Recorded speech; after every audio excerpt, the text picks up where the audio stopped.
آج تیسری جنگ عظیم کا چرچا ہے۔ امریکہ اور چین آہستہ آہستہ ایک دوسرے کے خلاف صف آرا ہو رہے ہیں، پھر ان کے اتحادی میدان کارزار میں اتر آئیں گے۔ تیسری جنگ عظیم کی تباہ کاریاں کیسی ہو سکتی ہیں؟ اس جنگ کے شروع ہونے سے پہلے تو عسکری ماہرین تجزیہ پیش کر سکتے ہیں، اور اگر یہ تیسری جنگ عظیم واقعی ہو جاتی ہے تو پھر اس کے تجزیات کرنے والا شاید کوئی باقی ہی نہ بچے۔ اس جنگ سے بچ جانے والوں کے پاس شاید ایسی کسی جنگ عظیم نہیں بلکہ جنگ لائن کے احوال بیان کرنے کے لیے انسان کے پاس کمپیوٹرز تو دور کی بات ہے، کاغذ و قلم ہی باقی نہ بچے جس پر ایسی کسی تیسری جنگ کی تاریخ رقم کی جا سکے۔ شاید بچ جانے والے لوگوں میں اگر کوئی خبتی پھر بھی زندہ باقی رہا تو پھر اسے جنگی حالات شاید قدیم زمانوں کی طرح غاروں کی دیواروں پر منقش کرنے پڑ جائیں۔ دنیا میں تو کچھ باقی ہی نہیں بچے گا۔ دوسری جنگ عظیم میں ایٹمی تابکاری کے نقصانات کو دیکھ کر ایٹمی توانائی کے موجد آئنسٹائن کی جب رائے لی گئی تو اس نے کہا کہ اگر مجھے معلوم ہوتا کہ میری ایٹمی ایجاد سے اس قدر نقصان ہوگا تو میں سائنسدان بننے کی بجائے جوتے گانٹھنے کے کام کو پسند کرتا۔ ویسے تو موجودہ حالات کی سنگینی بھی جنگی حالات سے کم نہیں۔ ایسی جنگ تو آگے انسان نے کبھی سنی تھی اور نہ ہی دیکھی تھی کہ جس میں پوری دنیا شٹر ڈاؤن اور لاک ڈاؤن کر دی گئی ہو۔ پوری دنیا کی صدیوں کی معاشی ترقی 1.5-2 ماہ میں راکھ کا ڈھیر بن گئی ہو۔ یہ ایک جراثیمی جنگ ہے۔ یہ کیسی جنگ ہے؟ ایک جنگ ہونے کے باوجود بھی یہ پرامن جنگ ہے۔ کہیں پہ کوئی جنگی دھنیں سنائی دے رہی ہیں اور نہ ہی کہیں فوجی صف آرار نظر آ رہے ہیں۔ گولہ بارود کی بدبو اٹھ رہی ہے اور نہ ہی کہیں پہ کوئی بلٹس چل رہی ہیں، مگر پھر بھی انسانی جانیں انتہائی تیزی اور تواتر سے لقمہ اجل بن رہی ہیں۔ پہلی، دوسری اور اب تیسری جنگ عظیم۔ کیا جنگ بھی عظیم یا گریٹ ہو سکتی ہے؟ انسان کو ہمیشہ یہی بتایا گیا ہے کہ عالمی جنگ عظیم، اسے کبھی یہ نہیں بتایا گیا کہ عالمی امن عظیم۔ انسان جنگ کو تو عظیم کہہ سکتا ہے مگر امن کو عظیم کہنے سننے کی انسان کو عادت ہی نہیں۔ ایسی کسی تیسری ہولناک اور برباد کن جنگ کی طرف انسان کو دھکیلنے کے لیے new world order, 5G technology, digital currency, one religion, Lucifer کا شیطانی کردار، الومینٹیز کے نمائندگان کی فتنہ گریاں، ان سارے دجالی منصوبوں پر عمل کرنے کے لیے کرونا وائرس کا پھیلاؤ اور ان تمام ہتھ کنڈوں کے ذریعے تیسری عالمی جنگ کے لیے ایک سٹیج کا تیار کرنا، یہ ہیکنڈ اور گھسی پٹی معلومات آئے روز سوشل، پرنٹ اور الیکٹرانک میڈیا پر انسان کے سکون کی غارت گری کے لیے پیش ہو رہی ہے۔ کرونا سے پہلے جنگیں بڑی مشکل تھیں۔ استعماری اور سامراجی عزائم پر عمل کرنے کے لیے بڑے پاپڑ بیلنے پڑتے تھے۔ امریکہ نے ایران، عراق، لیبیا، مصر، شام اور افغانستان میں ایڑی چوٹی کا زور لگا دیا، مگر 15-20 سال کی زور آزمائی کے باوجود بھی امریکہ کو ان علاقوں سے بوریا بستر سمیٹنا پڑا، فوجی الگ سے مروانے پڑے۔ افغانستان پر قبضہ کے لیے تو نیٹو کے اتحادی ممالک کے ساتھ 20 سال تک کوشش کر کے دیکھ لی گئی۔ اپنے وطن سے دور دوسرے خطوں میں جنگ مسلط کرنا ایک خوبصورت مشق ہو سکتی ہے، مگر وہ خوبصورت جنگی مشقیں بھی بارآور ثابت نہ ہو سکیں۔ آج ایسی کسی جنگ کا انسان نے تصور ہی نہ کیا تھا۔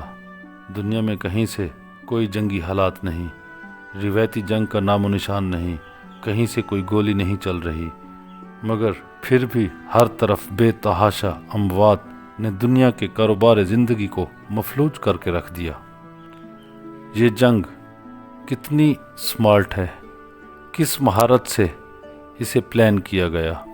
ویسے کہنے کو تو دنیا کے موجودہ لاک ڈاؤن کو ہی تیسری عالمی جنگ کی شروعات کہا جا سکتا ہے۔ ایسی جنگ جس میں کھربوں روپے کے انسانی وسائل ضائع ہو چکے ہیں، مگر نتیجہ پھر بھی ایک بے یقینی کی صورت میں انسانیت کا منہ چڑا رہا ہے۔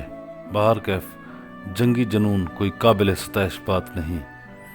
کیا صرف جنگوں میں ہی ایٹمی، کیمیائی اور بایولوجیکل توانائیوں کو انسانی نسل کشی کے استعمال میں لائے جانے کی ضرورت ہے؟ مشرق و مغرب کے امن پسند لوگوں کو اگر ان توانائیوں کا دیانتدارانہ شعور دیا جاتا تو وہ یقینی طور پر موت کی بجائے زندگی کا انتخاب کرتے۔ امریکی صدر روزویلٹ نے آئنسٹائن کو ایٹمی توانائی کے استعمال پر خط و کتابت کے ذریعے مائل کیا، اور جب جاپان میں آئنسٹائن نے اپنی ایجاد کی حشر سمانیاں دیکھیں تو وہ روزویلٹ کو لکھے گئے اپنے خط پر پچھتاتا رہا اور غم و غصے سے کہتا رہا، جنگی جنون میں مبتلا اشخاص کے لیے میرے دل میں حقارت کے علاوہ کچھ نہیں۔ مجھے محسوس ہوتا ہے کہ جیسے ان لوگوں کو غلطی سے انسانی ذہن بخش دیا گیا ہے۔ ان کے لیے تو شاید حیوانوں کی طرح محض ریڑھ کی ہڈی کا ہونا ہی کافی تھا۔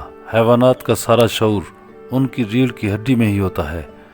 جنگ و جدل کے مکروہ روایات کو فوری طور پر ختم کر دینا چاہیے۔ جنگی جنون، درندگی اور متشدد قوم پرستی، مجھے ان شرمناک جذبوں سے نفرت ہے۔ ایسی جنگ سے زیادہ قابل نفرت چیز کوئی نہیں جسے ٹالنا ممکن ہو اور اسے روکا نہ گیا ہو۔ آئنسٹائن آگے کہتا ہے کہ ایسے کسی عمل کا حصہ بننے کی بجائے مجھے ٹکڑے کیے جانا قبول ہے۔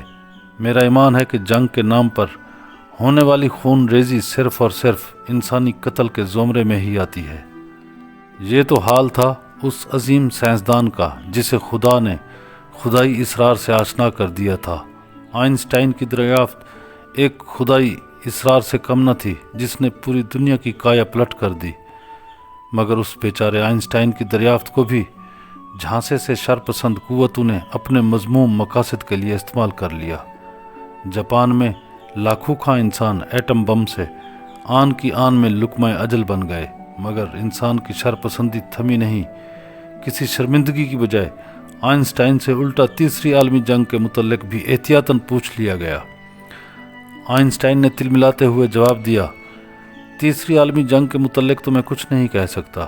ہاں، اگر چوتھی عالمی جنگ ہوئی تو وہ جنگ انسان کو پتھروں، لاٹھیوں اور ہاتھوں سے لڑنی پڑے گی، کیونکہ ایسی کسی ایٹمی، کیمیائی اور بایولوجیکل جنگ کے بعد لازمی طور پر انسان کی تمام تکنیکی پیش قدمی اور سائنسی ترقی راکھ کے ڈھیر میں تبدیل ہو جائے گی۔ انسان کو دوبارہ صفر سے آغاز کرنا پڑے گا۔